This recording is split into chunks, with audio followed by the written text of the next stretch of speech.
Hey everyone, welcome to my channel Learn With.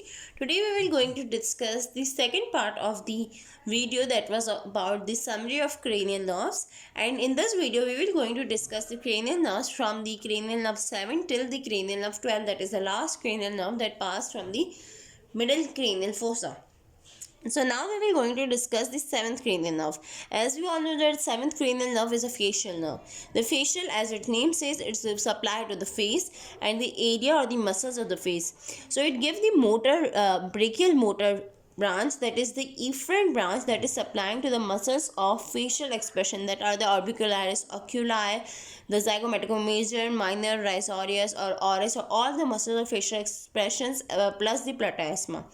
And it also gives branches to trapezius, stylohyoid, and the posterior belly of digastric. These muscles are also innervated from the facial nerve, that is the cranial nerve 7.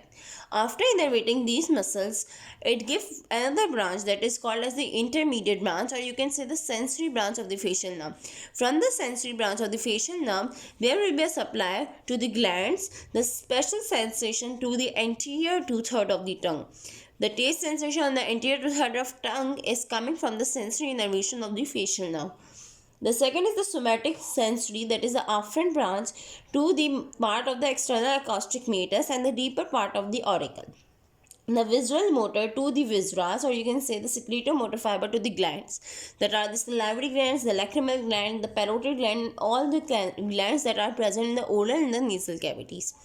After giving the facial nerve motor branch and the intermediate or the sensory branch, this facial nerve is passed through the stylomastoid foramen and exits through the cranial fossa, and it begins to supply in the area of the innervation. The eighth cranial nerve, that is the vestibulocochlear nerve, is the eighth cranial nerve.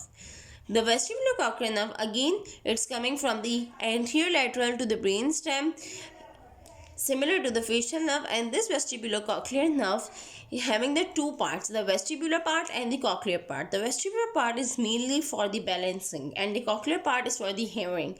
So as the name suggests, the vestibulocochlear is giving the special sensation to the hearing and balance. So it's the special afferent nerve that is giving sensation to the hearing and balancing. And also after supplying the innervation to the area of the hearing and balance, this vestibulocochlear nerve exit from the cranial fossa from the internal meatus, internal acoustic meatus, and after exiting it will get supplied to the area of innervation. The ninth cranial nerve, that is called as the glossopharyngeal nerve.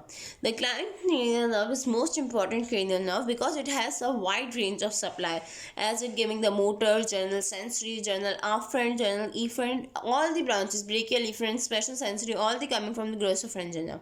And this is the ninth cranial nerve.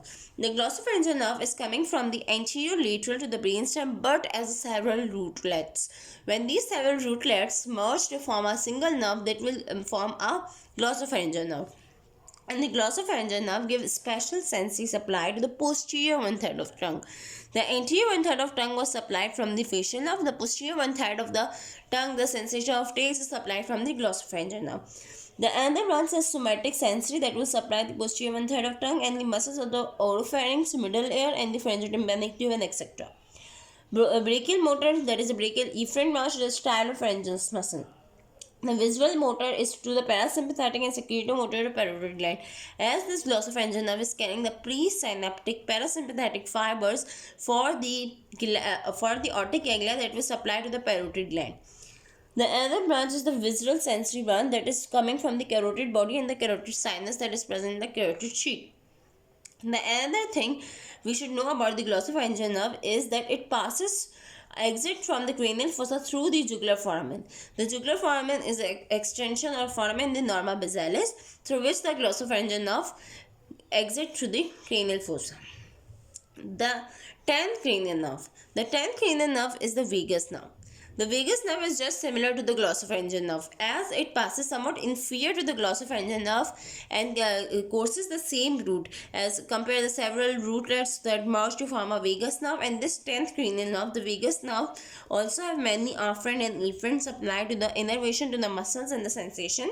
The somatic sensory supplies from the laryngeal muscles, and the special sensory supply is to the epiglottis and the pharynx.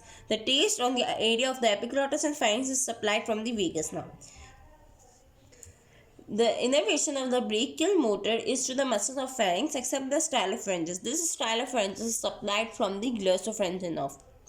The visceral motor is giving the parasympathetic fiber to the viscera of the abdomen of the foregut and the midgut.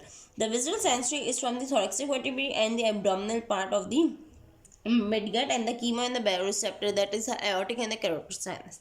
So this vagus nerve is, I have said that it is coursing inferior to the glossopharyngeal nerve, and like the glossopharyngeal nerve that passes through a jugular foramen, this vagus nerve, that is the 10th cranial nerve, is also going to pass from the jugular foramen and exit through the cranial fossa. Now, the two cranial nerves that are the 11th and the 12th cranial nerve, these small cranial nerves, the accessory cranial nerve and the hypoglossal nerve, we will going to discuss.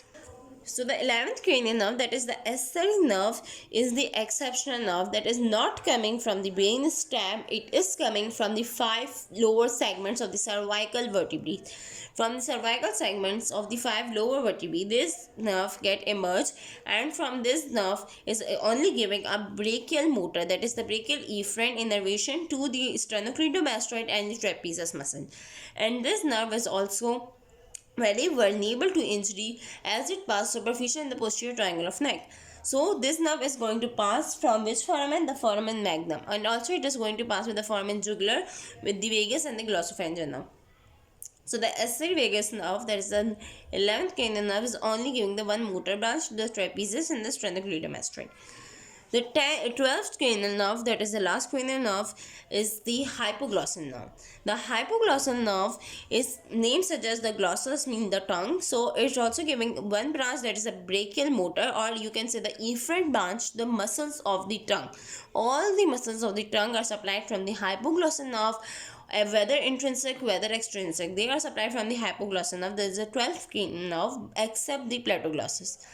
The platoglossus muscle is not getting supplied from the hypoglossal nerve, and this hypoglossal nerve is coming from a special canal, the hypoglossal canal, that is also seen in the norma basilis, giving passage to the hypoglossal nerve. So this is the general summary of all the cranial nerve from 1 till the 12th cranial nerve, and the supply and the muscles or the area of innervation from these cranial nerve. You can see that these all cranial nerve are coming from the brain and going to supply these areas of the body, and the special senses that are supplied from these cranial nerves. So they are the most important cranial nerve, and they are part of the head and neck region. So for watching our video, thank you.